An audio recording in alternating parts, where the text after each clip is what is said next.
Que Dieu bénisse ton âme. Pousse encore un bon cri de joie quelque part.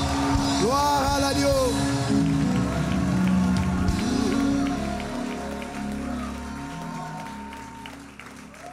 Mets ta main sur ton cœur. Mets ta main sur ton cœur. Mets ta main sur ton cœur là où tu te trouves. S'il te plaît, sois davantage sérieux avec cette prière. Demande au Saint-Esprit de t'aider à comprendre la parole que tu vas entendre. Supplie le Seigneur, tu as besoin d'illumination. Dis au Seigneur que ce que tu connais est insuffisant pour faire l'impact qu'il attend de toi. Tu as besoin d'une connaissance nouvelle. Tu as besoin d'une fraîche visitation. Dis au Seigneur, éclaire-moi, éclaire-moi, visite-moi, éclaire-moi, visite-moi. Bénis-moi, visite-moi, transforme-moi, parle-moi, enseigne-moi. Élève ta voix, parle à Dieu, parle à Dieu. Dis-lui, je ne veux pas sortir de cet endroit comme je suis entré. Je crois que tu es présent. Je ne veux pas me déconnecter de cet hôtel, déconnecter de cette chaîne sans avoir été visité, changé, touché, impacté, guéri, restauré. Élève ta voix, prie le Seigneur, prie le Seigneur. Prie le Seigneur. Élève ta voix, continue de prier le Seigneur. Élève ta voix, élève ta voix, élève ta voix, élève ta voix. Merci Seigneur pour la vérité. Gloire à toi Seigneur. Alléluia. Au nom suprême de Jésus. Amen. Je vais prier. Mon Père, ta bonté est infinie. Ta grandeur est juste incomparable et ta fidélité a des fondements éternels et s'étend jusqu'aux nues. Nous voici encore rassemblés au devant de ton Saint-Trône. Nous sommes admiratifs de tes œuvres. Savourer ta présence est un délice. T'adorer, une merveille. T'écouter, simplement quelque chose d'inouï, de grandiose, de fabuleux. Cependant, je prie dans le nom suprême de Jésus, Père, que tu me donnes d'être intègre dans mes propos, de pouvoir dispenser avec droiture et vérité les choses que tu m'as enseignées et communiquées, que j'ai apprises à tes pieds. Ô Père, béni sois-tu. Ta parole est puissante, elle ne rentre jamais à toi. Ça accomplit ce pourquoi elle est sortie. Visite donc ton peuple, bénis chacun selon le besoin, selon l'attente. Bénis chacun selon ce qu'elle doit recevoir en cette saison, même si elle ne l'a pas demandé, au nom suprême de Jésus. Que ton nom soit glorifié, que ton nom soit exalté. Merci pour les divers miracles qui s'accomplissent dans nos vies. Merci surtout pour la connaissance révélée qui nous sort des liens de la captivité et nous permet de vivre selon les standards préétablis par toi. Honneur, gloire, règne à toi. Au nom suprême de Jésus, j'ai prié. Quelqu'un dise Amen 3 fois. Amen, amen, amen. Non, non, ton amen m'embête. Demande 3 beaux amen. Amen, amen. Assieds-toi dans la glorieuse présence de Dieu. Amen. Vous savez, on est juste en train de voir des choses exceptionnelles. Eh bien, et on vit des moments bénéfiques, des moments bénis, savoureux. Et donc, j'ai commencé l'enseignement sur les vérités cachées derrière la mort de Jésus. Eh bien, le monde en parle. Dans presque toutes les religions, Jésus est reconnu comme étant un prophète. Même s'il est méconnu par beaucoup des hommes comme étant Dieu, fait homme, mais il est reconnu comme étant un prophète. Eh bien, cette complexité au sujet de sa personne, c'est parce qu'on n'a pas compris justement quelles étaient donc les vérités cachées derrière sa mort. La semaine passée, on a introduit en disant pourquoi il fallait que Jésus puisse mourir, pourquoi il fallait qu'il meure. Mais aujourd'hui, nous allons continuer, en fait c'est la deuxième partie, mais je l'ai intitulé, pour votre bonne compréhension, les mystères derrière la rédemption. Les mystères derrière la rédemption. Ou même le mystère, si vous voulez, derrière la rédemption. Qu'est-ce que la rédemption cache quand on parle de rédemption, quand on parle de rachat? Qu'est-ce que ça cache véritablement? Et qu'est-ce que le croyant doit découvrir en ce qui concerne la rédemption pour vivre le type de vie que le ciel lui réserve et être entre les mains de Dieu, ce que Dieu a préconçu d'avance le concernant. Et donc, nous avons vu au départ de cet enseignement, un titre de rappel pour ceux qui n'étaient pas là, qu'au commencement, le livre de Genèse nous dit dans Genèse 1, verset 1 et verset 2, au commencement, Dieu créa les cieux et la terre était informe et vide. On a bien dit que Dieu ne peut pas créer quelque chose d'informe, quelque chose de vide. Ça veut dire entre le premier verset et le deuxième verset, il y a quelque chose qui s'est passé que la Bible ne nous relate pas à cet endroit précis. Et j'ai insisté pour dire que chaque fois que la Bible ne vous donne pas de réponse à une partie de son livre, n'allait pas chercher la réponse ailleurs, mais trouvait la réponse dans la même Bible. Car seule la parole de Dieu explique la parole de Dieu. Et là, nous sommes repartis dans Ézéchiel 28, versets 13 à 19, et on a vu qu'en fait, entre le premier verset et le deuxième verset, il y avait cette portion de l'Écriture, où au commencement, Dieu créa les cieux. Et Dieu était dans la montagne de Sion, et il régnait dans sa majesté. Il était donc, justement, dans son royaume organisé, avec 3 archanges qui étaient des ministres d'État de son gouvernement. Le premier était l'archange Lucifer. On a vu comment il était étincelant en beauté, qui était l'archange chargé de la culture dans le royaume des cieux. Le deuxième archange était l'archange Gabriel. Lui, il était chargé de la communication. Le troisième archange était l'archange Michael, chargé des forces armées. On a vu que Lucifer a donc décidé de se rebeller contre Dieu et pour prendre la place de Dieu à la montagne de Sion. Et comme Dieu règle les problèmes en Dieu, il a donc décidé de ne pas descendre de son piédestal de créateur pour être confronté à la créature. Ça aurait été pour lui quelque chose d'abject, ça aurait été quelque chose de dénigrant. Alors il a décidé, dans la sagesse de la résolution de son haut conseil, tenu au ciel, de sortir une autre créature qui allait infliger à Lucifer la punition suprême, mais cette punition n'allait pas avoir lieu au ciel, parce que le ciel est un lieu de perfection, et l'imperfection ne cohabite pas avec la perfection. Dieu a décidé d'évacuer Lucifer du ciel et de le jeter sur la terre qui existait déjà. Cependant, quand Lucifer a quitté le ciel, il a été donc vidé de la substance divine en lui. Dans des lumières, il est devenu ténèbres. De la bonté qu'il avait, il est devenu méchant. Dans l'opposé de ce qu'il était, vous voyez, il est devenu. Pourquoi? Parce que la source qu'il alimentait n'était plus là pour faire de lui ce qu'il était. Et donc, quand il est tombé sur la terre, il a installé le chaos. C'est ainsi donc que la terre devient informe et vide. Vous voyez qu'il y a une portion. Alors Dieu décida de remettre de l'ordre sur la terre. Et donc Dieu commença à créer toutes choses sur la terre pour préparer la venue du roi qui était annoncé depuis Ézéchiel pour infliger à Lucifer la punition suprême. Alors Dieu eut un problème au moment de la conception de l'homme, parce que son génie, son ingéniosité, sa sagesse suprême avaient été déployés pour concevoir Lucifer. Il lui fallait donc avoir une sagesse très élevée. Alors il prit la résolution ferme, faisons l'homme à notre image, selon notre ressemblance, afin que l'homme domine. Donc il décida de faire de l'homme le duplicata de ce qu'il était, à la photocopie, la représentation identique. Sauf que l'homme avait le privilège d'avoir un corps physique alors que Dieu ne l'a pas. Parce que l'homme devait régner sur la terre qui est un monde physique et Dieu allait rester maître du ciel qui est un monde qui n'est pas physique. Mais l'homme sur la terre a donc trahi Dieu. On a vu dans le jardin d'Éden, Dieu lui a dit tu. Et je vous ai dit de faire attention au tu, ce n'est pas vous. Et donc on a vu comment est-ce que l'homme a mangé de ce fruit. Et c'est vrai que la femme a été séduite, mais c'est lui qui a péché. Et il est donc tombé dans la déchéance.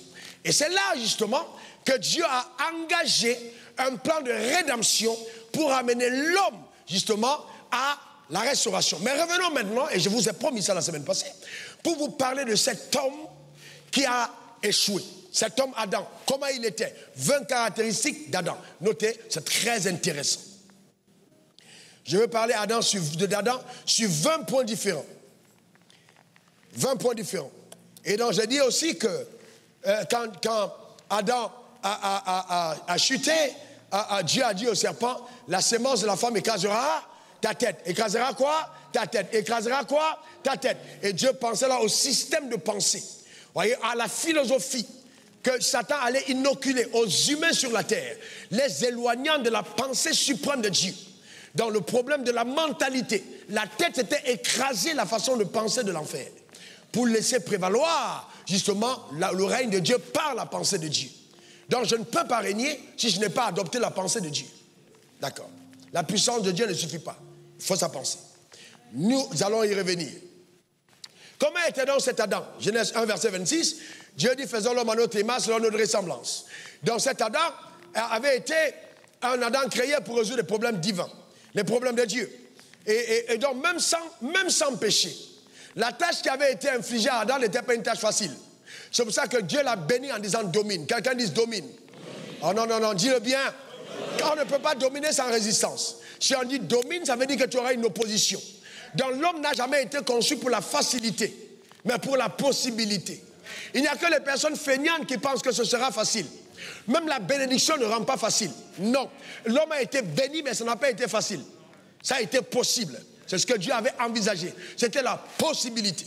C'est très important de l'intégrer. Alors, revenons sur les 20 caractéristiques plutôt d'Adam. 1. Adam était l'image de Dieu. Adam était l'image de Dieu. C'est-à-dire que si vous vouliez voir Dieu, il suffisait de regarder Adam. Adam était l'image de Dieu. L'image de Dieu. De 2, Adam était la ressemblance de Dieu. Donc il n'était pas simplement l'expression visible, mais il incarnait le caractère, la puissance, l'habileté de Dieu était en Adam. Il ressemblait en Adam, dans la dimension du caractère. C'est ce que Adam était. Et c'est pourquoi chaque réalisation d'Adam laissait une empreinte divine. Donc le divin était incarné par l'humain. C'est ce qu'Adam était. Et c'est ce que tu redeviens. Ta manière de dire amen, ton silence m'embête. 3.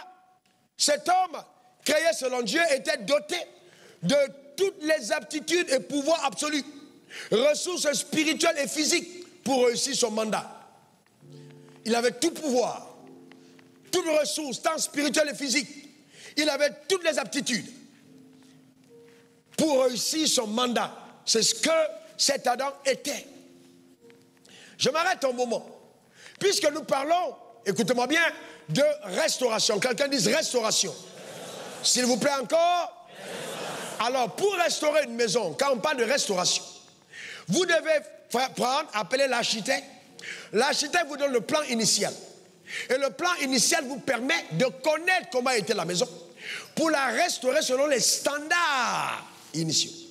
Donc, si tu n'as pas connu le standard initial, tu risques de faire un travail qui ne s'accommode pas à l'acte de restauration. Donc, pour que tu comprennes ce que tu es devenu, je vais te montrer ce que Adam était. Est-ce que quelqu'un comprend ce que je suis en train de dire? Parce que quand Dieu te regarde, tu es à l'Adam restauré.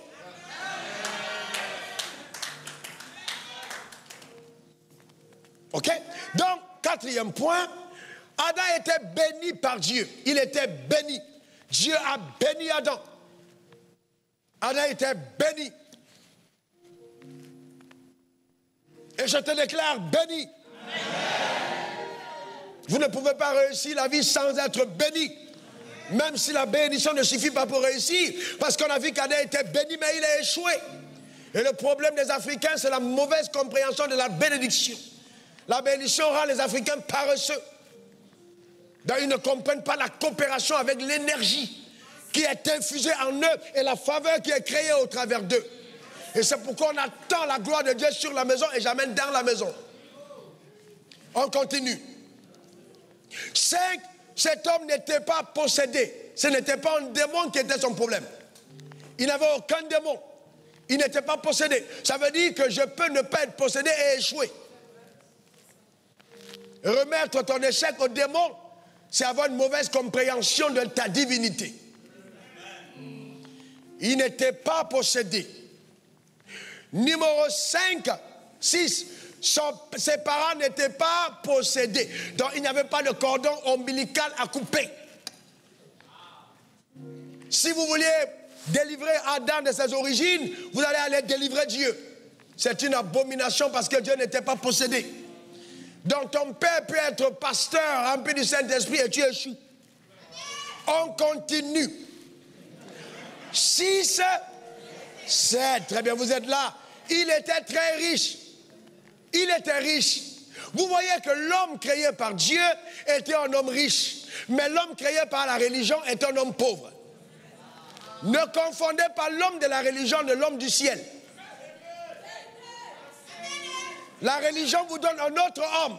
Lui, on va le faire habiter au désert du Sahara, mais l'homme créé par Dieu était en Éden.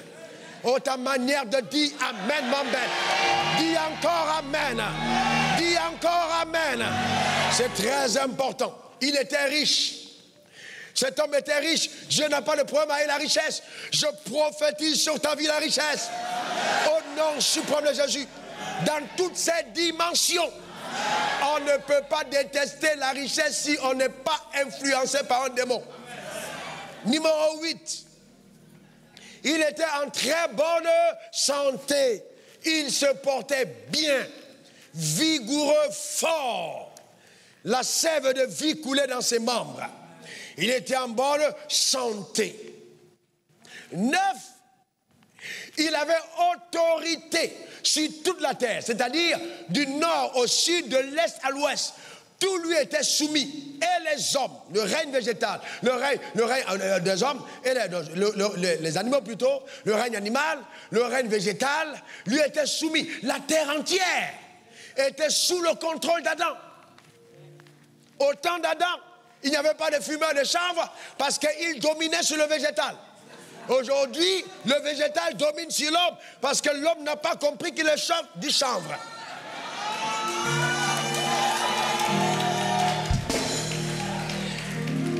Donc, point numéro 10, il opérait avec la sagesse et l'intelligence de Dieu. La sagesse et l'intelligence de Dieu. Aujourd'hui, beaucoup de croyants sont remplis de Saint-Esprit, mais n'ont pas de sagesse et d'intelligence. Je fais la dissociation entre ces deux éléments fondamentaux et indispensables pour être un homme d'impact et de règne, pour manifester ta royauté. L'intelligence, c'est la capacité de comprendre les choses. Un mari intelligent peut comprendre le regard de sa femme qui lui dit en regardant que j'ai besoin que tu me dises un mot gentil. Il faut l'intelligence pour comprendre les situations. L'excès de sel dans la sauce peut être un indicateur que la nuit n'était pas bonne. C'est l'intelligence qui te fait comprendre. Il faut de l'intelligence. Il faut de l'intelligence. Maintenant, l'intelligence doit être couplée à la sagesse. La sagesse, c'est la capacité de mettre en application la connaissance que nous avons. Beaucoup de croyants ont les versets bibliques, mais ne sont pas sages. Beaucoup de pasteurs citent la Bible et des livres entiers, mais ne savent pas comment appliquer le verset biblique au contexte de leur vie. Et dans l'Église, nous a enseigné la mémorisation des versets bibliques, alors que Dieu nous a communiqué la sagesse. La capacité d'appliquer le verset à la situation. Donc la sagesse, c'est celui qui dresse le diagnostic après que l'intelligence a dit quelle était la maladie. La sagesse va donner maintenant l'ordonnance pour dire voilà ce qu'il faut pour régler le problème. Reçois la sagesse, reçois l'intelligence au nom suprême de Jésus. Donne-moi ton meilleur amen. C'est pour ça que vous pouvez être deux personnes amoureuses et vous finissez au tribunal. Il y a des gens, ils sont amoureux, ils se regardent au tribunal, ils s'aiment encore, mais ils se divorcent. Vous avez déjà vu ça, non? Ils s'aiment encore, mais ils divorcent. Ils disent non, on dit incompatibilité. C'est-à-dire que la sagesse n'a pas été là. Vous pouvez avoir les hommes les plus incroyables et bâtir une église minable parce que vous manquez de sagesse. C'est la sagesse. Par exemple, là où j'ai vu l'église manque de sagesse, c'est la gestion des hommes riches. L'homme riche n'est pas géré comme un homme pauvre. C'est ça le problème. Et c'est pourquoi beaucoup de pasteurs pauvres dans la mentalité chassent les riches de leur église, parce que l'association se fait selon son espèce. Donc si j'ai envie d'avoir des hommes riches, je dois être riche moi-même pour que les riches viennent. Et la richesse n'est pas simplement ce que je possède, c'est d'abord ce que je suis. Sagesse et intelligence. Sagesse et intelligence. Sagesse et intelligence. Sagesse et intelligence. Sagesse et intelligence. Je veux qu'une femme soit soumise à mon autorité. J'ai intérêt à me soumettre à une autorité. Parce que tant que je ne suis pas soumis, je suis en train de créer les facteurs d'insoumission. Donc je récolte par ma femme mon insoumission à Dieu. Souvent j'accuse les gens autour de moi alors que c'est moi qui suis la source de leur malheur. Donc nous parlons de sagesse. Quelqu'un dit encore sagesse. Quelqu'un dit sagesse. C'est beau d'être sage. Quand vous êtes sage, c'est admirable. Quand vous êtes sage, c'est beau la sagesse. Hein? Non, non, non. Les gens vous écoutent. L'homme sage domine sur le fort. Et vous savez, le pauvre fait du culturisme, alors que le riche s'insuit. Donc nous continuons, c'est une parenthèse. Je n'ai pas dit si vous faites les deux, c'est pas mal non plus. Mais donnez la primeur à votre tête. À votre tête. Sage et intelligent. Quelqu'un dit sage et intelligent. Et cet homme était immortel. Il n'a pas été conçu pour mourir. C'est pour ça que personne n'aime la mort. Qui veut aller au ciel parmi vous? Levez la main. Qui va aller au ciel? Mais soyez sérieux. Moi-même, je vais aller au ciel. Alléluia. Vous savez que l'onction est sur moi ces derniers temps terriblement.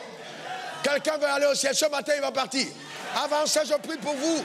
Vous allez tomber là, vous partez au ciel. Personne ne veut partir. Parce que l'homme n'a pas été conçu pour mourir. Les gens n'aiment pas la mort. Comment veux-tu aller en France et tu ne veux pas le billet d'avion?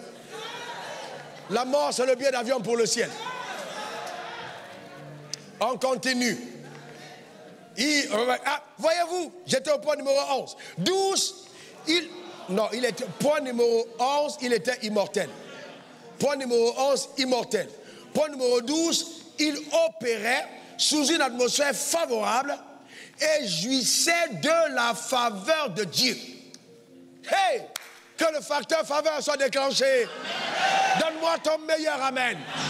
Quand la faveur de Dieu est avec toi, même sur le soleil, révérence ou non, l'arbre balance ses œufs comme ça pour te donner comme un ventilateur naturel. La faveur de Dieu est incroyable. Même les chiens qui aboient quand ils te voient, ils restent silencieux. Parce qu'ils reconnaissent que tu es ton messager d'en haut. Qu'ils sont beaux les pieds de ceux qui annoncent l'évangile. Que la faveur t'accompagne au nom suprême de Jésus. La faveur a plus de valeur que l'argent. Elle te fera signer de grands contrats, rencontrer des personnes de valeur. Elle va, voyez, la faveur, c'est incroyable. Reçois cette faveur au nom suprême de Jésus. Amen. Amen. La faveur. Il opérait sur une atmosphère favorable. 13. Il venait du ciel. Il venait du ciel. Alors, écoutez-moi bien. S'il venait du ciel, c'est qu'il n'était pas conçu pour le ciel. Pourquoi voulons-nous tous aller au ciel? Et nous oublions le lieu pour lequel on a été conçu. Adam a été conçu au ciel. Vous voyez l'usine de manufacture des bateaux. Est-ce que c'est dans la mer? C'est dans la mer? C'est sur la terre. Mais dès qu'on a conçu le bateau, on la voit où? Dans la mer. Parce qu'il est conçu hors de la mer pour opérer dans la mer. L'homme a été conçu au ciel, mais pour opérer sur terre. Écoutez-moi bien, le problème c'est que Dieu même n'est pas très à l'aise que l'homme soit au ciel. Parce que ça fait que son autorité du ciel, il a laissé le ciel pour lui. Et il a donné la terre pour l'homme. Maintenant, l'homme veut aller au ciel, où il n'y a pas de problème. Qui règle le problème de la terre? Puisque initialement, l'homme a été créé pour régler le problème de la terre. Maintenant, tu dis, non, je vais aller au ciel. Mais Dieu dit, mais qui va régler le problème de la terre? Il n'y a que les paresseux qui sont pressés d'y aller. Et vous voyez donc le diable, quand il passe son temps à te dire tu iras au ciel, il est en train de te défocaliser. Parce qu'en fait, je vais t'expliquer une chose. Tu es déjà au ciel. Attends, ne sois pas le coupable. Il ne faut pas dire souvent amen sans comprendre. Dieu dit notre Père qui est aux cieux. Il n'a pas dit au ciel. Parce qu'il existe 3 cieux. On est au premier ciel. Et il y a un deuxième ciel, c'est là où les démons résident. Mais il y a un 3e ciel. C'est là où on partira après. Et puis Dieu va reconstruire une nouvelle terre, dans tous les cas. Pour qu'on revienne régner sur terre. Mais écoutez-moi bien. Donc, Dieu est là-bas, nous sommes ici. Au milieu, il y a Satan. Donc, s'il veut descendre ici, boum, allez, monte à ta place. S'il veut monter, allez, descend. Donc, on fait de lui le ping-pong, c'est la boule. Boum, boum, boum, boum, boum. Il reste à sa place. Donne-moi le meilleur des amens. Dis encore amen. Vous allez comprendre pourquoi le diable veut absolument avoir un corps. Parce que la terre ne lui a pas été promise. Il n'a qu'à aller rester dans les chats, pas dans toi. Amen. Point numéro 14, il vivait dans la gloire. Quelqu'un dit gloire. Quelqu'un dit gloire. Donc il vivait dans la gloire. Dans son apparence, il était lourd. Il pesait. Quelqu'un qui peut dire au lion, couchez, le lion se couche. Qui caresse la girafe, qui vient se prosterner devant la majesté royale d'Adam. La panthère le regarde et la panthère est juste en train d'admirer quel est son maître. L'or tressaillit, l'argent est content. Les arbres frappent les branches pour dire notre roi arrive. Même les poissons de la mer, ils sautent un tout petit peu et puis ils retombent dans la mer juste pour content d'être sous le règne adamique. Voilà ce que c'était la terre. Voilà ce que la terre était.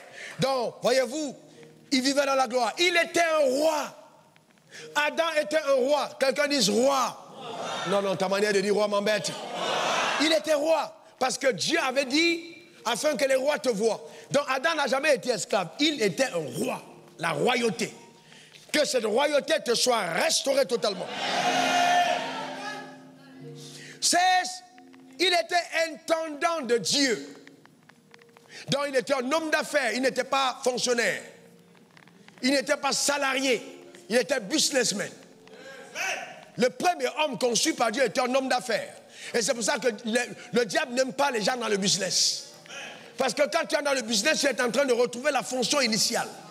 La capacité d'engendrer, de créer des entreprises, de créer des emplois, de multiplier l'impact. Le diable sait que c'est par là que la domination passe. S'il n'y a que les fonctionnaires, on ne régnera pas sur terre. Celui qui est employé ne peut pas se déployer. Donc vous voyez qu'il était quoi? Il était un intendant. Il régnait sur la terre. C'est important. Et je vais vous dire une chose qui va vous choquer. Il n'était pas pasteur. Et s'il n'avait pas échoué, il n'y aurait pas eu de pasteur. Le ministère pastoral, les scènes dans le ministère ont été créées après pour venir au secours de l'homme déchu. Sinon avant, on n'aurait pas besoin de pasteur. Amen. Numéro 17, il était l'ami de Dieu. Donc il n'y avait pas d'intermédiaire. Dieu causait avec Adam. Dieu et Adam causaient. Que ton amitié avec Dieu soit restaurée. Amen. Ta manière de dire Amen m'embête. Je chéris mon amitié avec Dieu. Je construis mon amitié avec Dieu. Je mets du temps à part pour entretenir cette amitié parce qu'elle est importante. Dieu parlait avec Adam. Qu'en est-il de toi? Il était ami de Dieu. Il n'avait aucun problème de complexe, d'infériorité ni de culpabilité. Il n'avait pas de complexe. Aujourd'hui, on a des gens qui ont le complexe de peau, des complexes de sexe, des complexes de ceci. Hein? Ah oui, vraiment, vous me regardez comme ça parce que je suis une femme. C'est toi-même qui as un problème à être une femme. Personne ne t'a dit qu'on a un problème au fait que tu sois femme. Ou alors tu vois le noir à côté du blanc. Oui, vraiment. Pourquoi me répondez comme ça? C'est parce que je suis noir. Moi-même, j'ai eu ces problèmes. Jusqu'à ce que le Seigneur me dise, mais ces gens-là, ils t'aiment. C'est toi qui te vois noir. Ils t'aiment. Mais toi, tu as un problème à l'intérieur. Et c'est ça le problème que nous avons. Certains ont des complexes. Les gens, on disait au départ, non, l'église est passée au faux. Il n'y a que les riches qui y vont. Il n'y a que les riches qui y vont. Ben, voyez-vous, tu as un problème de complexe. Quand on te voit à la télé, quand on voit ton éclat, les gens disent non. Il y a des gens qui se sont posé la question, mais comment on fait pour entrer dans cette église? Est-ce qu'il faut payer quelque chose de particulier pour aller dans cette église? Mais c'était prophétique. Parce qu'on entre ici pauvre et on sort riche. Cela est un partage au nom suprême de Jésus. Aucun complexe. Dis, je n'ai pas de complexe. Encore. Une dernière fois. Très bien. Et 19, il jouissait du bonheur. Le bonheur est un droit légitime. Il jouissait du bonheur. Il était extasié de bonheur. Il connaissait le bonheur jusque dans son summum, sa profondeur, le bonheur. Que cela soit ton partage. Il y a beaucoup de personnes malheureuses en Christ. Que Dieu te donne de jouir du bonheur de la vie. Au nom suprême de Jésus. Le bonheur. Et 20, en lui sommeillaient tous les hommes créés par Dieu. Donc il était un leader. Il incarnait le futur de l'humanité. Parce qu'en lui sommeillaient tous les hommes. Le sort des hommes dépendait de cet homme, d'Adam. Et quand vous êtes né de nouveau, le sort de plusieurs dépend de vous. Vous allez voir dans cet enseignement que beaucoup d'autres personnes, par vous, peuvent avoir des problèmes ou pas. Tout dépend de la gestion de ta vie. Donc voilà un peu, justement, qui était cet homme qui a échoué. Mais cependant, quand cet homme a échoué et qu'il a péché et qu'il a été sous la domination de Satan, 2 Corinthiens 4, verset 4 nous dit, Satan est devenu le Dieu de ce monde. Dieu a donc décidé quelque chose d'incroyable. Genèse 3, verset 21, regardez ça, Genèse 3, 21. C'est très important de voir. La Bible dit quoi? L'Éternel Dieu fit à Adam et à sa femme, quoi? Des vêtements de peau et il les en revêtit. Qu'est-ce qu'il a fait? Tout dépend de ton attente. Si tu n'as pas une grande attente, ce que je donne ne sera pas pour toi. Il a fait quoi? Des vêtements de peau. Maintenant, des vêtements de peau. La peau vient de quoi? De l'animal. Pouvez-vous enlever la peau d'un animal sur lui quand il est en vie? Pour enlever la peau, qu'est-ce qu'il faut faire? Il faut le tuer. Donc Dieu a dû tuer un animal pour couvrir l'homme. C'était là le début de l'alliance. Donc en versant ce sang, il a bâti une alliance. Et pourquoi l'alliance? Parce que l'alliance obligeait Dieu, engageait le ciel à l'égard de l'homme pour toujours. Et donc en couvrant la nudité de l'homme, il a prouvé à l'homme son amour. N'oubliez pas qu'avant l'homme, qui avait péché avant l'homme? Qui avait péché avant l'homme? Non, pas ça. Satan n'a jamais péché. Satan est conçu dans le péché. Qui a péché avant? Qui a péché? C'est Lucifer qui a péché avant contre Dieu. Qui s'est rébellé contre Dieu. Satan n'a pas péché. Satan a été engendré par le péché de Lucifer. Parce que Satan n'a pas été créé par Dieu. Satan a été créé par la rébellion de Lucifer, pas par Dieu. Donc qui a péché en premier? Lucifer a péché. Lucifer s'est rébellé contre Dieu. Mais qu'est-ce que Dieu a fait? Est-ce qu'il a demandé, il a prêché à Lucifer pour qu'il se convertisse? Il a fait quoi? Il dit, je vais te chasser, je t'enverrai en enfer. Quand l'homme a péché, Dieu a fait la même chose? Il a dit quoi? Je te couvre. Je te couvre. Je vous dis une vérité, hein? On met votre photo en route et puis quelqu'un vient, il pèse vos yeux. Vous passez en voiture, vous regardez vous-même, vous avez mal. C'est en photo, hein? Seulement la photo, qui n'est pas de vie. Mais on a percé les yeux, ça te fait mal. Mais quand l'homme a eu des problèmes et que Dieu a regardé, il a eu mal. Il a eu mal. Il dit, c'est mon image. C'est moi sur la terre. C'est moi qui ai ces problèmes. Je ne peux pas laisser l'homme. On va aller à son secours. C'est ainsi que le conseil de Dieu, a eu donc tellement d'amour pour l'homme que le conseil de Dieu a décidé de venir au secours de l'homme. Regardez Dieu. Père, avance, s'il te plaît. Le Fils, avance, s'il te plaît. Le Saint-Esprit, avance, s'il te plaît. Voilà Dieu.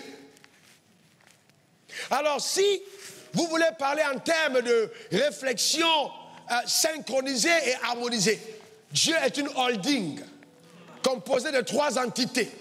Le Père, le Fils et le Saint-Esprit. Si vous démembrez l'holding, ce n'est plus Dieu. Donc Dieu est puissant parce qu'il est parfaitement 3 en 1. Et il y a une harmonie parmi les 3.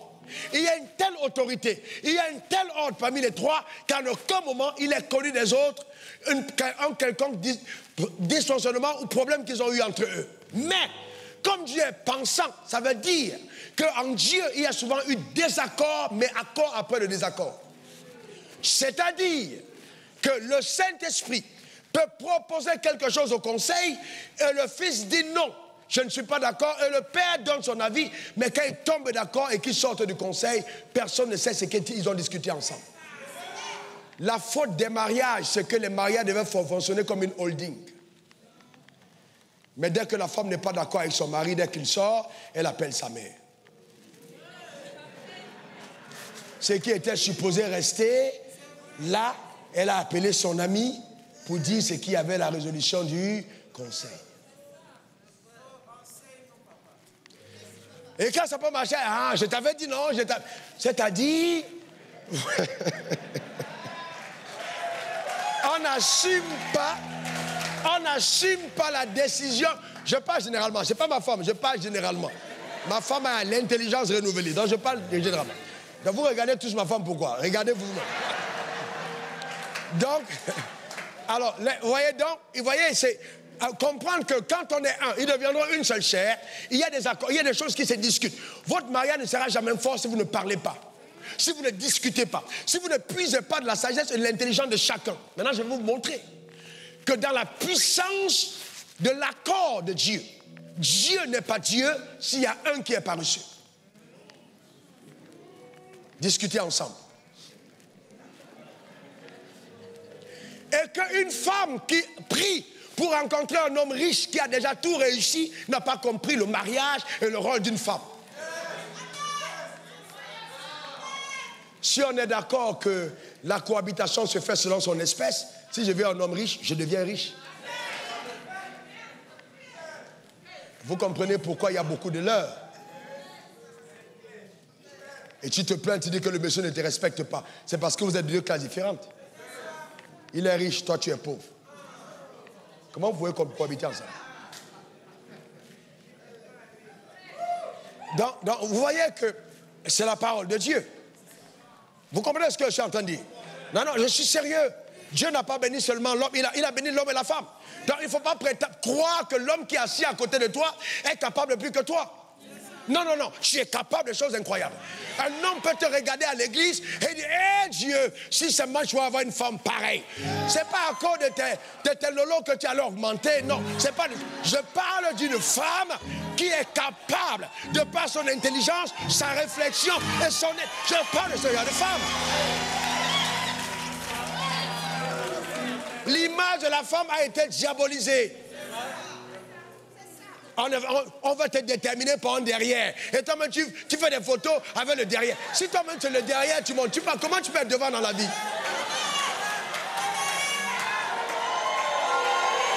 C'est incroyable. Comment tu vas être devant dans la vie?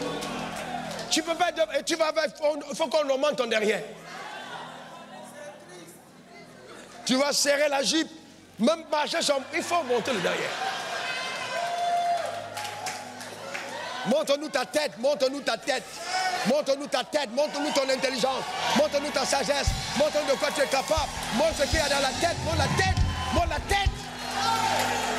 Montre ta tête. Vous savez, je vais vous dire des choses qui vont vous choquer. S'il n'y a que votre corps qui plaît à votre mari, votre mariage ne tiendra pas longtemps. Parce que dans l'enseignement, je vais vous montrer que la chair n'est pas à l'aise avec ce qui est dans la droiture.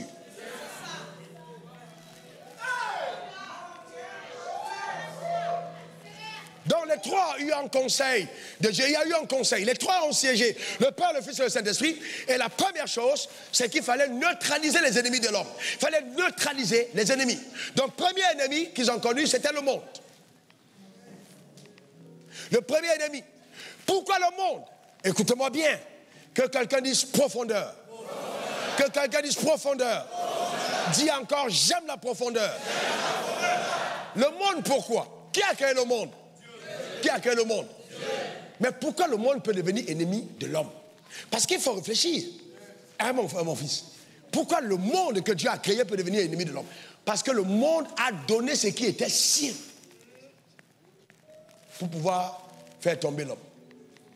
Où était le fruit? Le jardin était où? Dans le monde. Le monde, c'est le cosmos. Il était dans le monde. Où était le serpent? Dans le jardin. Le jardin était où? Dans le monde. Donc les éléments du monde sont devenus inimitiés, sont devenus des choses qui ont été utilisées contre l'homme. Frère, vous voyez, les gens disent, ah, vraiment, esprit des eaux. Non, la sœur n'a pas des esprits des eaux. Elle est correcte, elle est belle. Ce n'est pas esprit des eaux. Sauf qu'elle est dans ton jardin. Mais ce n'est pas l'arbre à manger. Donc, à partir de ce moment, elle est dans le monde. Et elle devient un instrument que le monde peut utiliser pour déstabiliser ta vie.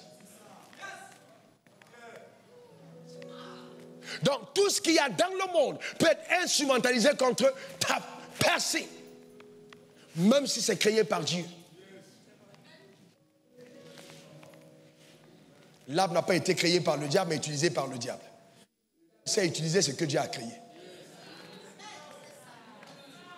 Donc, c'était le premier ennemi. Le deuxième ennemi, c'était le diable. Le diable, donc, était le deuxième. Mais voyez que le diable a réussi un tour incroyable.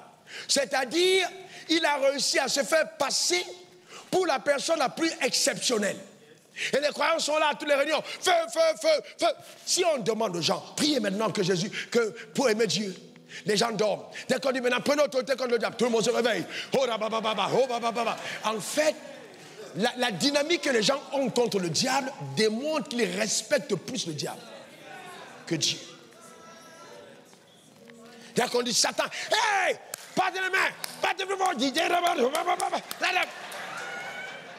on dit adorer le Seigneur.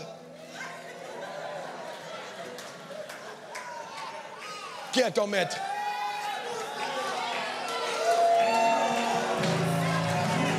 là. Et vous voyez, c'est le diable. Et vous allez voir, vous allez comprendre des choses très profondes. Vous savez, Dieu, quand il nous regarde, nous l'église, souvent il est énervé. Parce qu'on dit non, vraiment, Dieu a vaincu Satan. Dieu n'a jamais vaincu Satan. Parce que Dieu n'a jamais voulu lutter avec Satan. Il a donné la responsabilité à l'homme. C'est pour ça que c'est Jésus qui a vaincu. Vous n'allez jamais dire hé, démon, démon, démon, démon, sors au nom de Dieu. Hé, hé, hé, hé. Qui est Dieu? Hé, hé, ça va Dieu. Dès qu'il dit Jésus, ah! Les gens n'ont pas peur de Dieu. Tout le monde te dit qu'ils aiment Dieu. Mais si le nom de Jésus quelque part, c'est là où tu dis, mais comment vous aimez Dieu? Vous n'aimez pas Jésus? Le diable, là où le diable est, il n'aime pas Jésus. Jamais. C'est pour ça qu'il a tout fait pour qu'on dessine Jésus toujours en train de téter, comme un bébé tête tous les jours, tête, bébé, tête. Donc il veut tout faire pour le diminuer. Il tête depuis, il n'est jamais rassasié. Il tête seulement, il tête. Donc il a tout fait pour que les gens n'aient pas l'image de qui est Jésus. Ou alors le met sur la croix comme ça, il est là. Oh, le pauvre. Avec une tête de l'autre côté. Et puis quand tu regardes bien, ses yeux sont blonds. Donc en même temps, on utilise son image pour te faire croire que même Dieu a choisi d'être blond. Donc, on continue. Donc, on a le diable. Quelqu'un dit le diable. Quelqu'un dit le diable. Maintenant, le troisième ennemi s'appelle la chair. Alors maintenant, vous voyez que... Alors quand les trois ont discuté, le Père dit, moi je vais aller attaquer le monde. Alors maintenant, pour attaquer le monde est sous le contrôle de Satan. Pour sortir le monde de Satan, il faut absolument que le sang soit versé. Parce que si le sang n'est pas versé, la dette n'est pas payée. Donc alors, qu'est-ce que Dieu va faire? Il lui faut donner son fils. Donc quand il envoie le fils vis-à-vis du diable, quand le fils arrive, il prend la forme humaine et il est appelé Jésus. Maintenant, retourne-toi fils et remonte comment tu es, Jésus. Quand il a quitté le ciel, c'était le fils. Quand il est arrivé sur la terre, il fallait qu'il prenne une carte d'identité, qu'il soit enrôlé et on l'a appelé Jésus. Donc le nom de Jésus là, c'était pas au ciel. C'est un nom en Israël. Il y a des gens qui s'appelaient Jésus avant Jésus. Donc si tu ne le comprends pas, tu as un problème. Et les autres personnes disent, comment s'appelle Dieu? Jésus-Christ. Non, Christ n'est pas son prénom. Non. Christ est la dimension de ce Jésus-là. Qui il était? Christ veut dire le Messie, le choisi, l'élu, l'envoyé. Ce n'est pas le Jésus qui mangeait le garba, c'est le Jésus qui est venu du ciel pour nous sauver.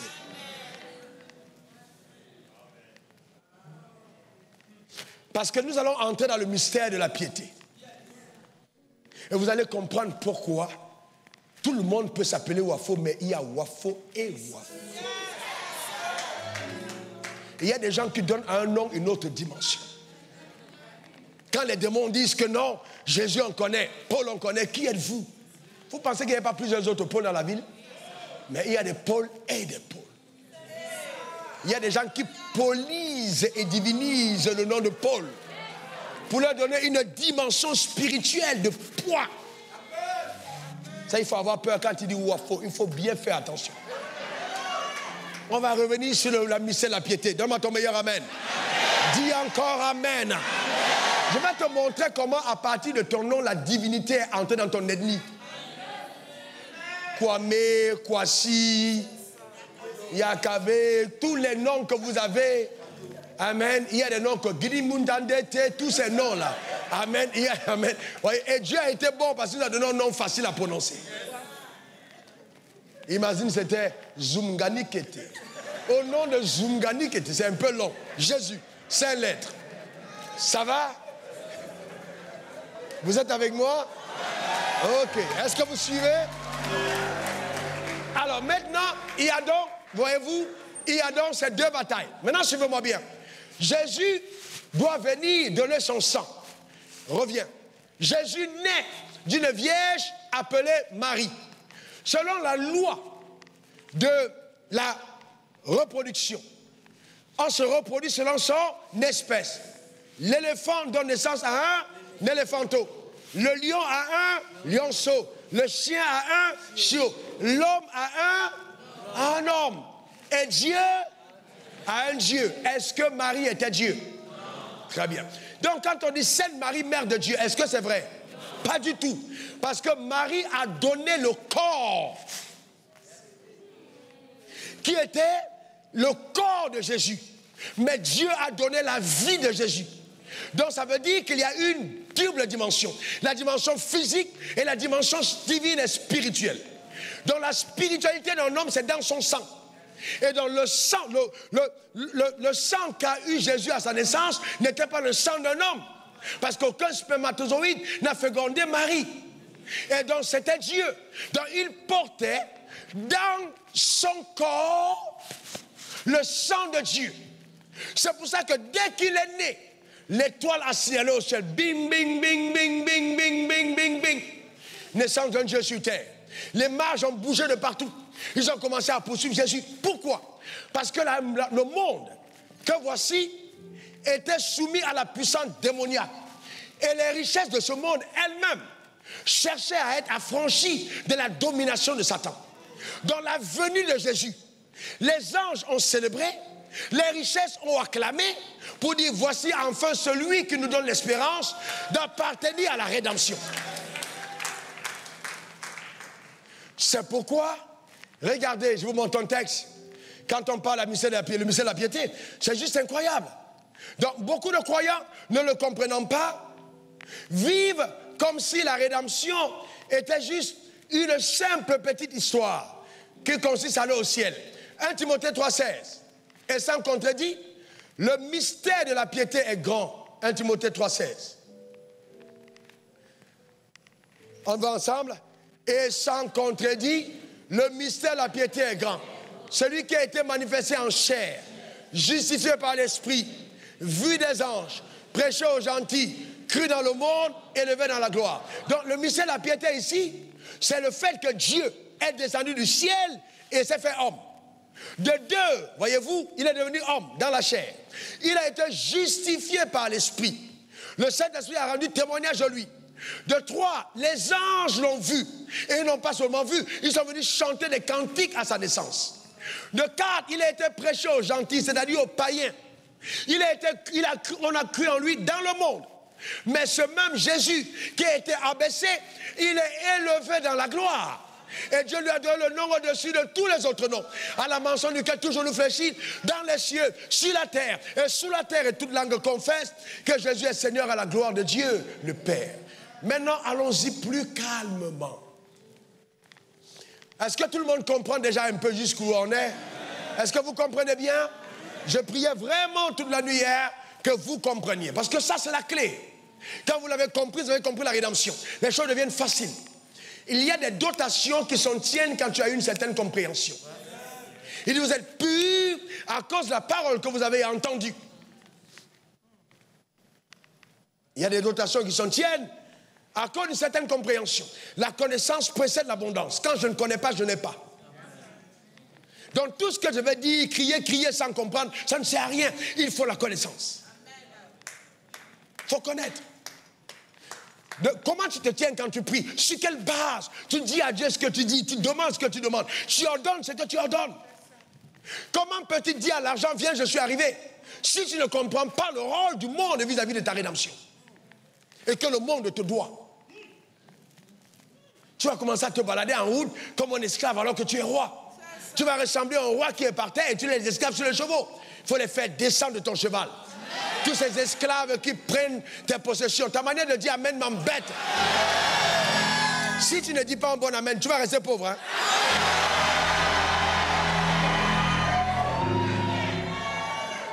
Donc, Jésus est descendu.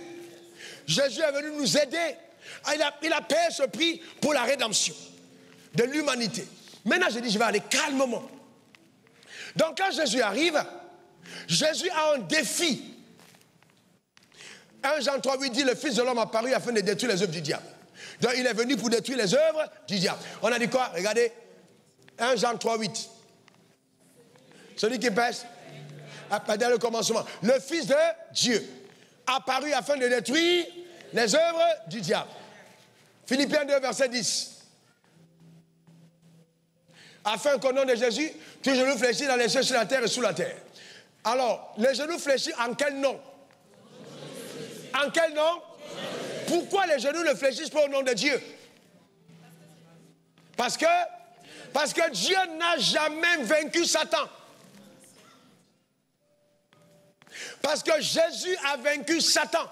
Et Jésus était 100% homme et 100% Dieu. Donc c'est la dimension humaine de Christ qui est incarné dans la chair, qui a été semblable à l'homme qui est allé affronter le diable. C'est pourquoi Jésus faisait attention à ce qu'il disait. Il y a des moments où il disait le Fils de l'homme. Le Fils de l'homme. Le Fils de l'homme va être livré. Pourquoi il dit le Fils de l'homme va être livré? Parce qu'on ne peut pas livrer Dieu.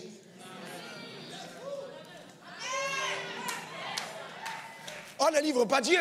Non, on ne livre pas Dieu. On ne livre pas. Il dit, Père, Père, pourquoi m'as-tu abandonné? Parce qu'il a porté sur le péché du monde.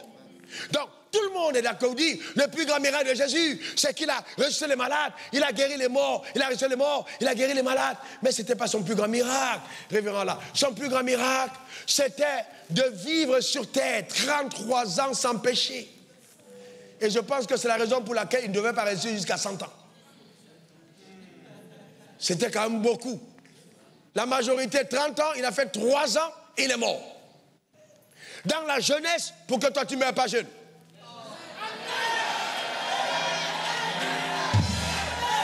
Il s'est fait pauvre pour que tu deviennes riche. Parce que quand la Bible dit il s'est fait pauvre pour que tu deviennes riche, tu imagines qu'au départ, quand il quitte le ciel, c'est Dieu. Et Dieu est obligé d'aller emprunter une ânesse sur laquelle personne n'est monté, que lui-même il a créé, pour aller à Jérusalem. Mais ça, il est fait pauvre. Mais j'aime le type de pauvreté de Jésus. Pauvre avec comptable. Donc si Jésus est un pauvre avec comptable, et qu'on dit que tu es devenu riche, c'est que quand tu n'as pas encore de comptable, tu n'as même pas encore commencé la richesse. Je déclare sur ta vie que Dieu te bénira au point où tu ne pourras même pas compter. Ta manière de dire amen m'embête. Donne-moi encore ton meilleur amen. Frères et sœurs, c'est là où intervient la foi. Tu n'as pas besoin de comprendre, tu as juste besoin de croire. La plus grande difficulté, c'était qu'il donna son sang. Et une fois qu'il a donné son sang, quand Jean-Baptiste l'a vu, Jean-Baptiste a regardé et dit, voici... Oh, mais il a dit quoi? Mais regardez dans Jean 1, verset 29, l'agneau de Dieu. Donc vous voyez quand il dit l'agneau de quel Dieu? De Dieu le Père. Voici l'agneau de Dieu le Père qui ôte les péchés du monde. Donc en envoyant Jésus, le Père était en train d'aller soumettre le monde. Donc la mort de Jésus n'a pas simplement impact sur les hommes. Et donc, quand nous pensons que la mort de Jésus, c'est qu'on doit aller au ciel, mais c'est tellement petit et incomplet. C'est la rédemption du monde. Jean 3,16, Dieu a tant aimé le monde. Voici l'agneau de Dieu qui ôte le péché du monde. Alors, suivez-moi bien, on n'a pas dit les péchés. Le péché. Donc, en restant focalisé sur les péchés, tu ne comprends pas le péché. Le péché, c'est la puissance qui te mène au mal. Alors que les péchés, ce sont les fruits du péché. Le Fils de l'homme a apparu afin d'ôter le péché du monde.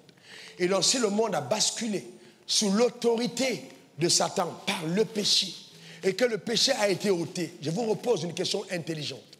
Satan a-t-il encore droit d'être maître de ce monde? Non, non, répondez-moi un peu. S'il vous plaît, s'il vous plaît. Répondez bien. Il y a des gens qui veulent me tuer à cause de la vérité que je connais. Je vous pose une question. Je suis très sérieux. Le prix a été versé, le sang a été versé. La Bible dit dans Romains 3, verset 23, tous ont péché, ont été privés de quoi? La gloire. Maintenant, si le péché a été ôté, dites-moi, pourquoi est-ce que la gloire doit encore rester loin? Non, est-ce qu'elle doit encore rester loin? Donc, normalement, si l'homme est restauré, et que le péché a été ôté, la gloire doit revenir. Donc si Dieu sauve donc l'homme et ne lui remet pas sa gloire, c'est un salut incomplet. On est dans le processus du salut qui n'est pas encore à son terme. Maintenant, je vais plus loin, frères et sœurs. Vous savez, j'étais de ceux qui disaient que je peux me faire couper ma tête pour que Dieu soit content. Vous savez qu'il y a des gens qui sont un peu bêtes comme ça? C'est comme ça que moi j'ai été enseigné. Alors jusqu'à ce qu'on joue en Sierra Leone, je suis en train de prier. Dieu me dit, tu vas prêcher sur le sang de la prospérité. J'ai dit, what? J'étais sûr que c'était un démon. Sang de la prospérité? Il dit, oui, explique à mon peuple que si mon sang est versé et qu'ils le croient pour leur péché, alors toutes les conséquences du péché ont été pardonnées. Inclus la pauvreté. Donc, le sang versé, la restauration est normale. C'est pourquoi, justement, si je suis vraiment et véritablement né de nouveau, écoute-moi bien, la maladie, la pauvreté, les malédictions n'ont plus de pouvoir. Parce que ce qui donnait force à cela, ce qui donnait la légitimité, ce qui donnait la puissance pour maintenir, non, pas toi, quelqu'un d'autre, un jeune dans la salle, quelqu'un d'autre, oui, mon fils, quelqu'un d'autre, d'accord? Alors, ce qui donnait la puissance pour maintenir en captivité, c'était le péché. Mais quand le péché est ôté, il n'y a plus de possibilité. Le péché perd emprise sur l'homme. Et du coup, le monde devient donc une rédemption mise à disposition du croyant. Et c'est pourquoi, quand vous lisez Romains 8, verset 19, la Bible dit la création soupire, mettons le texte, après la révélation. Elle soupire avec quoi? Ça veut dire que vous avez déjà vu quelqu'un qui prie? Il y a des gens qui prient, Seigneur. Oh, alléluia, Seigneur. S'il te plaît. Ah, Seigneur, bénis-moi. La création, elle soupire avec ardent désir. C'est ardent. Elle crie. Je veux retrouver mon maître. Je veux retrouver mon maître. Je veux plus être sous Satan. Je veux retrouver mon maître. Je veux plus les fils de la perdition. Je veux retrouver mon maître.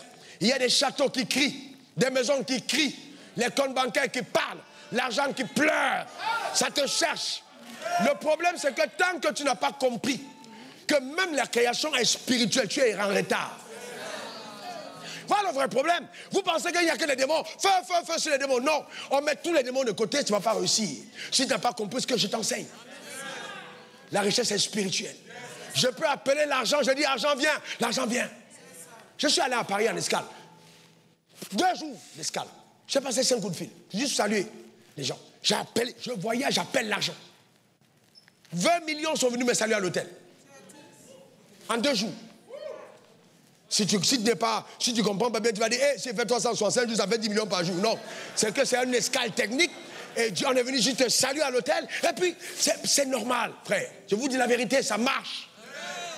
Quand vous avez assimilé que le monde vous doit, si même dans l'Ancien Testament, les enfants d'Israël, qui étaient la figure du salut, ne sont pas sortis les mains vides, c'est quoi cette église où les gens viennent les mains? Non, c'est pas possible. Et il y a des gens qui vous donnent l'impression d'être trop sérieux en disant non, ce n'est pas la peine, ces choses-là, laissez ça aux païens, c'est des complices de Satan. Je dis encore, c'est les complices de Satan. Parce que si dans l'Ancien Testament, il a fallu qu'on prenne les richesses pour sortir, c'était l'ombre des choses à venir. Si tu es ébloui par un film en noir et blanc, qu'en est-il de HD?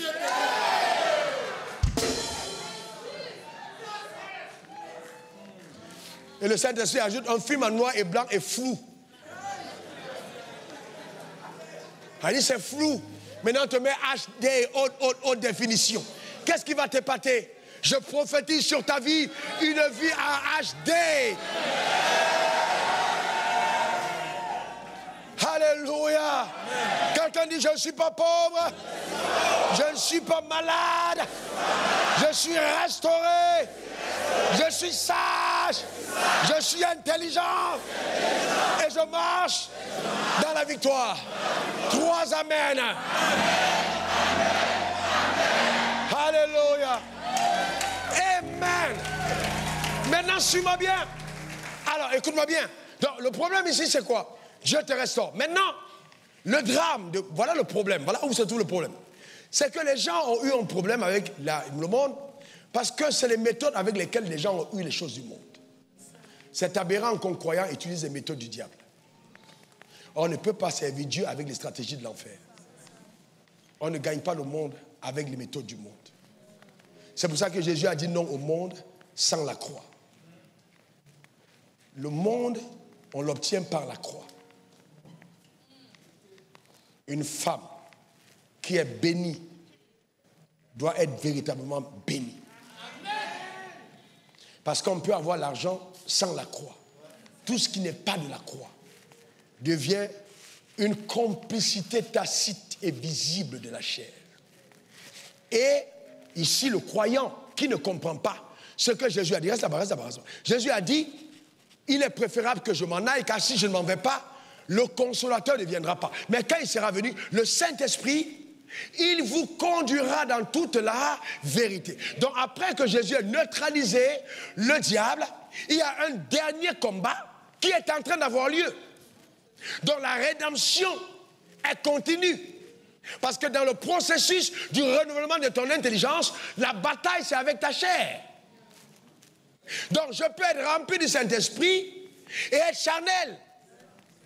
Je peux être rempli du Saint-Esprit et ne pas avoir les vertus de Dieu.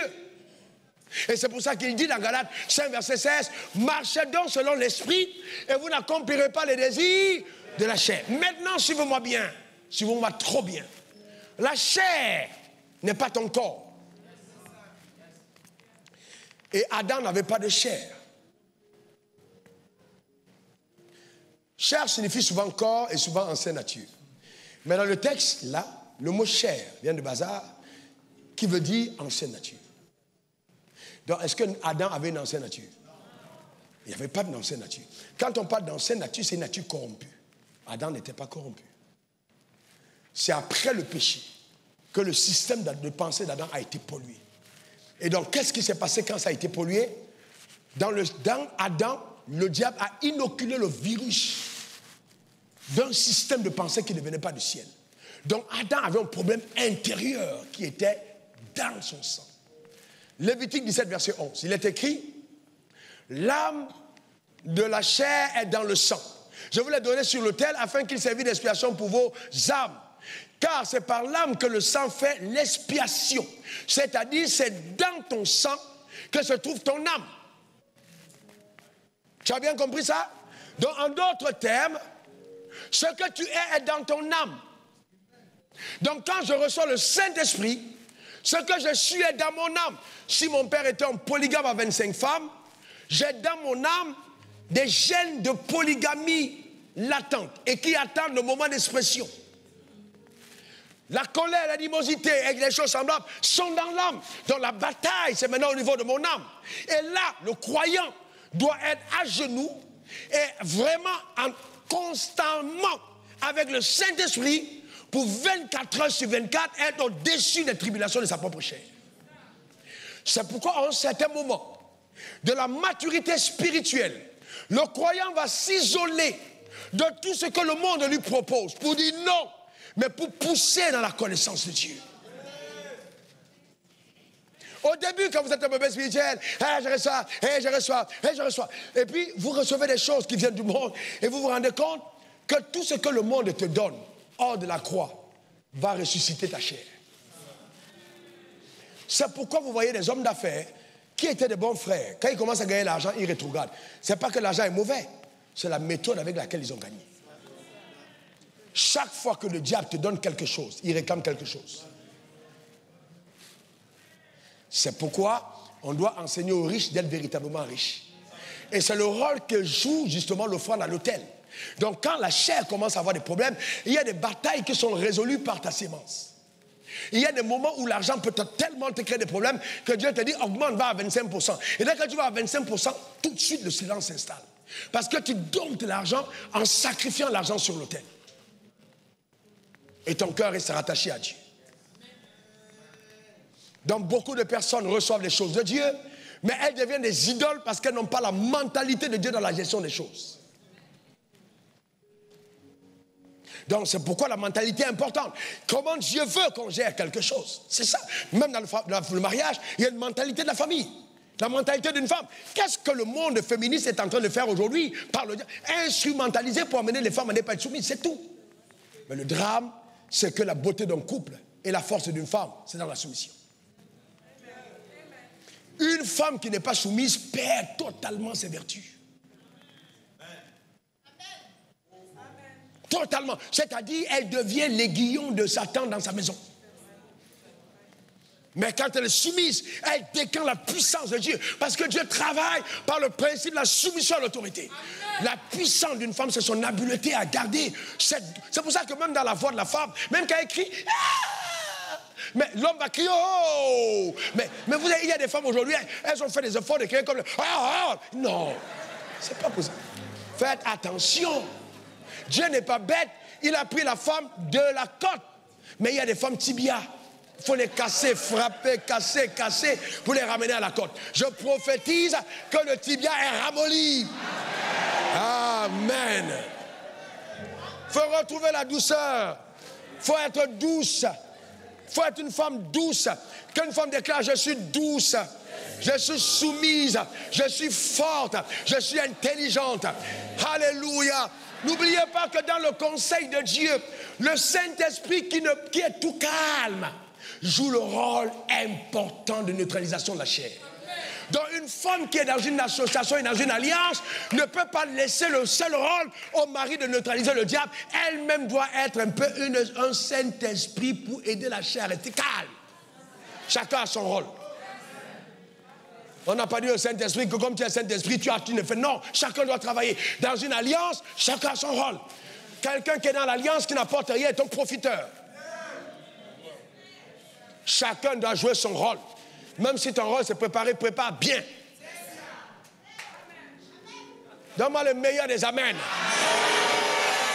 Non, je prophétise, tu vas te marier en 24 heures. Je brise cette prophétie, ça n'aura pas lieu.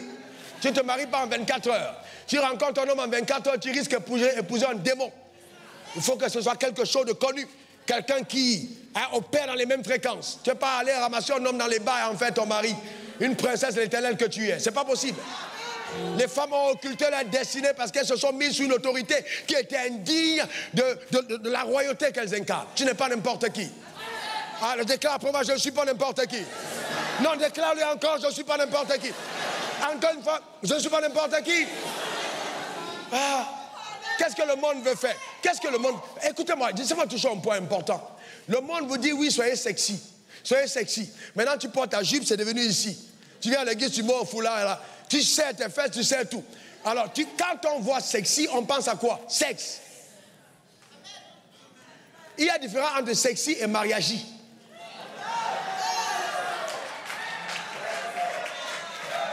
Une femme mariagie est une femme qui provoque en l'homme le désir de se faire accompagner et aider dans sa destinée. Alors qu'une femme sexy est une femme qui déclenche la libido. Et donc, comme je vous ai dit au départ, la chair peut avoir de l'appétit pour ce qui est sexy. Mais si c'est ça qui a fait qu'on te rencontre et qu'on te pousse, une fois que ça devient légal, la chair n'aime plus la légalité. Donc, une fois que vous êtes dans le mariage, la chair n'aime plus. Parce que la chair aime l'illégal. Donc, si ce qui a attiré ton homme vers toi, c'était sa chair, vous aurez des problèmes de mariage.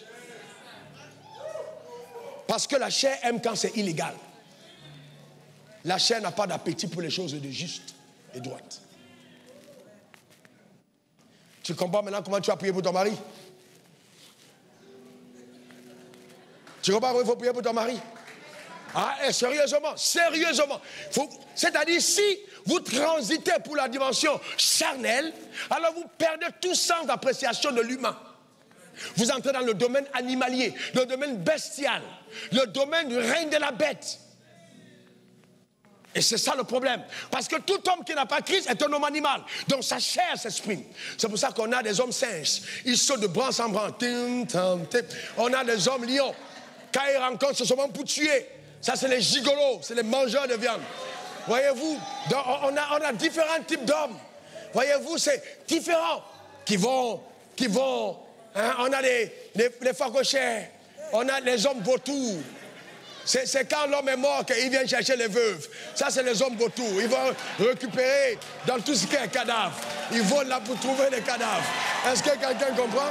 Voilà. Amen. Mais on a des hommes aigles, eux, l'aigle c'est bon parce qu'il a distance, il regarde, il vole, il plane, il se prend dans les airs, il attend, rampe, il part, il risque sa vie, il récupère, il monte. Et il fait monter sa proie dans les hauteurs. Ah, que Dieu te bénisse et que Dieu te donne de rencontrer un aigle qui te fait monter dans les hauteurs. Alléluia. Amen. Donc, ce n'est pas une question de Nigérians, ce n'est pas une question d'anglophones, ce n'est pas une question de blancs, ce n'est pas une question de noirs. On a des blancs noirs, on a des noirs blancs. On a des Ivoiriens et Nigérians, des Nigérians Ivoiriens. Ce n'est pas une question de tout, c'est une question de mentalité. C'est tout. Ah non, vraiment, moi, je sais pas ce que je cherche avec les noirs. Tu as un problème. Ce n'est pas une question de couleur. Ce n'est pas une question de couleur, c'est une question de mentalité. C'est tout. Voyez-vous, on peut être noir mais blanc. On peut être blanc mais noir. Et vous devez comprendre que la question de noir, c'est parce que dans les races, on n'a pas le temps d'aller dedans. C'est que la race noire, ça fait partie des races prédestinées à la royauté. Et donc c'est pour ça que, voyez-vous, dans la royauté, on donne toujours l'opposé de ce que tu es. Donc la loi du camouflage, la technique du camouflage, cette loi te camoufle dans un endroit, dans un espace, dans un vase qui donne l'impression que tu es méprisable. Parce que ça doit être dissimulé. Quand Jésus est né, il n'est pas né riche, il est né pauvre. Dans des conditions de pauvreté. Mais la richesse était à l'intérieur de lui. Donc c'est pourquoi toutes les richesses, l'Afrique est un réservoir de richesses. Et que si nous voulons amener l'Afrique au loin, on doit sortir l'Afrique de ministère de diabolo, pour amener à la réflexion, pour neutraliser la chair par le Saint-Esprit et permettre aux croyants d'aller à la dimension de la connaissance. Et donc quand je parle de connaissance, je ne parle pas de diplôme, je parle d'une instruction par l'esprit pour une productivité sociétale. Là où ton salut n'est pas cantonné au fait de faire du bruit dans une église, mais d'apporter de la plus-value à ta société. C'est là où le Saint-Esprit est utile aux croyants. Ce n'est pas pour faire rindaka. Si ton rindaka n'a pas rindakalisé la société, il y a un problème. Voilà où on arrive. Et vous voyez, on adore au mètre carré la concentration la plus forte et des hypocrites et des feignants et des traîtres et des paresseux à l'église. Avec le Saint-Esprit. Quel désastre. Je suis pasteur depuis prédicateur d'évangile depuis 25 ans, pasteur depuis à peu près 12 ans ou 13 ans. Je sais de quoi je parle. Voyez-vous, hein? Je sais de quoi je parle. Et c'est pourquoi c'est l'une des rares églises où on a beaucoup d'hommes. Parce qu'il faut être pragmatique. Il ne faut pas amener les gens à rêvasser tout le temps. Oh, le ciel a fait ci. Tu es sur la terre, tu fais quoi?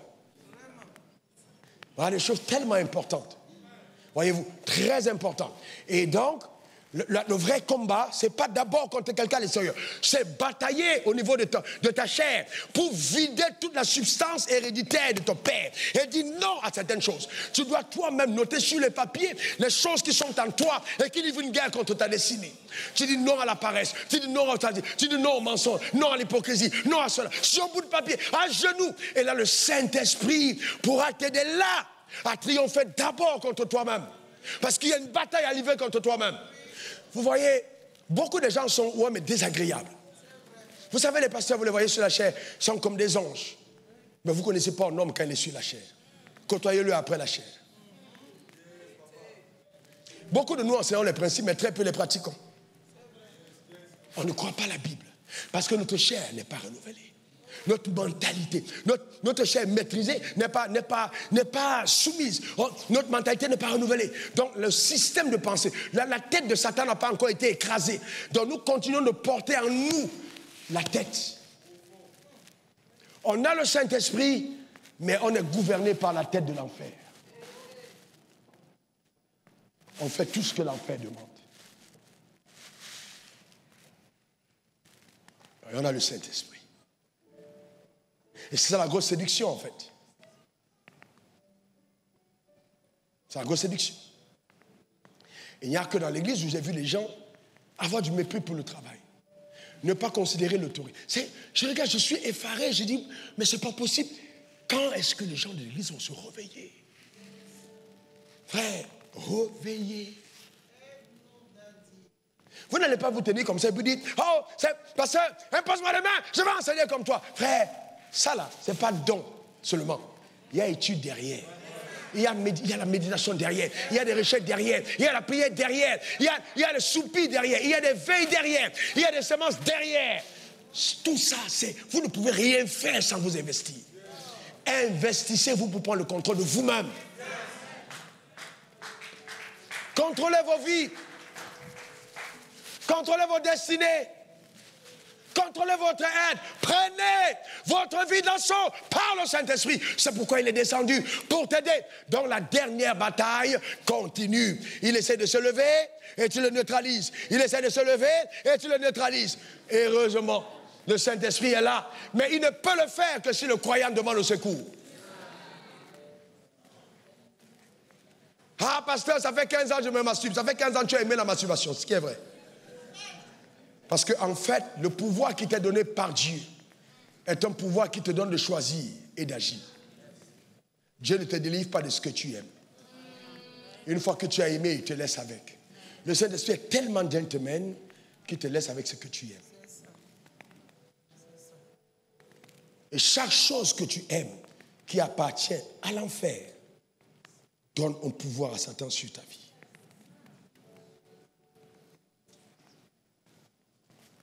Voilà le vrai problème.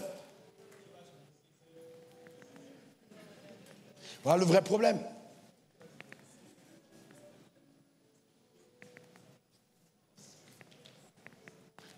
Quand je dis aux gens, oui, c'est dit, ok, venez, je vais me poser les mains, tu seras riche demain, tout le monde vient. Mais si je te dis que tu seras riche demain, et toi-même, tu dis là, tu as même 200 000 dans ton compte, on dit demain tu auras 100 millions, il faut obliger de venir. Parce que les problèmes de 100 millions là, tu peux te suicider après-demain. Parce que tu n'as pas le mental. Tu peux faire une crise cardiaque. Parce que même le fait d'avoir 100 millions peut te rendre fou. Je connais quelqu'un qui n'a pas dormi pendant une semaine pour 500 000. Il est devant vous. Je fais 500 000 mètres carrés. Je n'ai pas dormi pendant une semaine. Je vais au bureau, je reviens. Je change l'endroit. Je vais mettre maintenant sous le matelas. Après, en route, les souris vont manger. Je viens, je recoupe. La personne qui m'a donné les 500 000 travaillait à la banque. Elle m'a dit, j'ouvre un compte bancaire pour toi. J'ai dit non. Parce que je me disais, si la banque tombe en faillite, si on vole mon argent, il fallait que j'ai l'argent entre mes mains. C'est ce que la pauvreté fait. Vous comprenez ce que je suis en train de... Jusqu'aujourd'hui, demandez, on te donne, il y a des personnes qui disent, on te donne 1 million ou on te donne 800 000 par chèque. Il dit non, on te donne, non, 1 million en chèque ou 800 000 en cash. Il dit 800 000 en cash. Pas les affaires de chèque, je ne suis pas dedans. Donne-moi un cash en même temps. Cash en même temps. Ah, vous voyez, en même temps là, je prends mon cash. Ah, vous voyez, non? Mais pourquoi? Parce qu'en fait, on va toucher la chose. Ah oui, on veut toucher. J'ai lutté. Je suis allé garder ça dans les toilettes. Après, mais au dernier moment, j'ai gardé au frigo. Il y a eu les glaçons, j'ai creusé les glaçons, j'ai mis derrière, j'ai couvert avec les glaçons dans un sachet, et puis j'ai laissé dedans. Mais mon cœur battait. Dès qu'on finit le travail, je cours. Il faut que j'aille à la maison, je tire pour regarder. Je tourne, c'est encore dedans. C'était la première fois que j'avais vu 500 000. J'ai fait une semaine sans dormir. Et c'est là où Dieu m'a enseigné maintenant le principe du renouvellement de son intelligence avant l'argent. Frère, je vous dis la vérité. L'argent te créera des problèmes si tu n'es pas des nounou. Si ta mentalité n'est pas renouvelée, tu auras des problèmes. Ce que l'argent va te créer comme problème. Tu vois, même l'insomnie, il y a des gens qui ne dorment pas. Ils ne dorment pas. C'est-à-dire tu peux faire crise cardiaque à cause de l'argent. Il faut atteindre la dimension où Dieu a travaillé à l'intérieur. Donc c'est pour ça que le Saint-Esprit est là, pour t'amener graduellement, étape après étape. Ce n'est pas que tu n'es pas riche, tu es riche. Mais tu es riche au niveau où tu peux accommoder ce qui t'a été donné. Maintenant, il faut que tu fasses un effort de transformation intérieure. Plus tu accélères dedans, plus ça augmente. Ça augmente au point où tu dis non. Dieu, c'est-à-dire, en fait, je vous dis devant Dieu que je sers. Il est témoin vivant. Tu mets 50 milliards, tu dis, Dieu, il y a même, je ne sais pas comment, je ne peux pas vous expliquer ça. Dieu, il y a même, ça dit même pas, ça dit, il n'y a rien.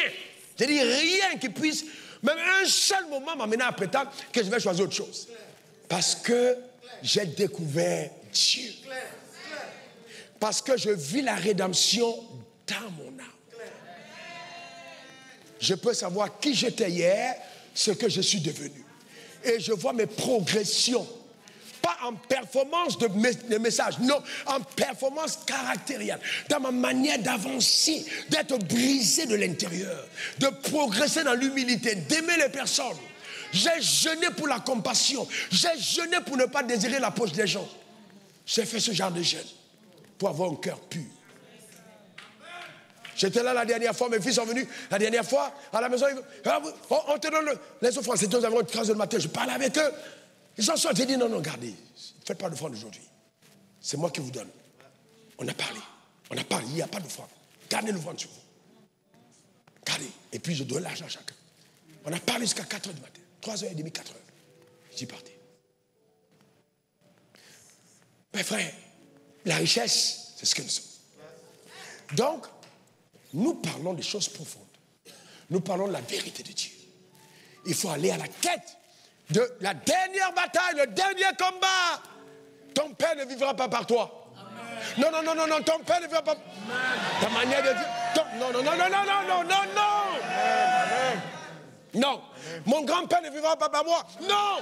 Amen. Non. J'ai pris le repas d'alliance. J'ai rencontré Christ. J'ai mangé Christ. J'ai bu son sang. J'ai mangé sa chair. Si je vis, ce n'est plus moi qui vis, mais c'est Christ qui vit au-dedans de moi. Donc si l'âme de la chair est dans le sang et que j'ai bu le sang de Christ, j'ai été, pas ensorcelé, mais divinement influencé. Si les sorciers du village peuvent donner un repas à un enfant de 6 mois et il devient sorcier, et qu'il voyage en Chine sans prendre d'avion et il tue les gens, à 9 ans il devient un plus grand sorcier. Ce n'est pas quelqu'un qui consciemment boit le sang de l'agneau. Frères et sœurs, donc vous savez, voilà pourquoi je vais vous dire, je regarde les sorciers en face, je dis vous êtes des petits, et ils disent oui, grand maître. Les sorciers m'appellent grand maître. Ils ne me regardent pas en face. Ils baissent le visage. Même quand on est dans l'avion, on se voit, je sais son sorcier. Je sais que lui, les sorciers, il baisse la tête. Il est énervé quand il me voit. Mais je m'en fous.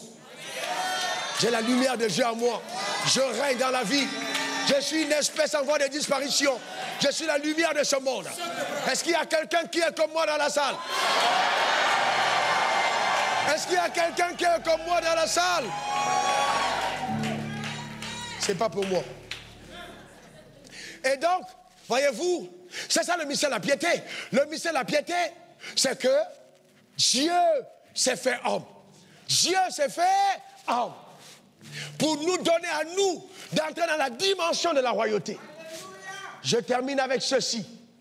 Dis pasteur, progresse. Dis pasteur, enseigne. Dis pasteur, révèle-nous les mystères. Dieu dit à Abraham, les rois sortiront de toi. Mais comment les rois vont sortir d'un esclave? Il faut qu'ils puissent quitter de l'état d'esclave à celui de roi. Et pour cela, il faut qu'ils rencontrent un roi. Et comme il a une destinée royale, Melchisedec est obligé de veiller à la rencontre d'Abraham. Après une grande victoire. Le problème de beaucoup de croyants, c'est que les victoires les rendent insensibles. Abraham venait de gagner.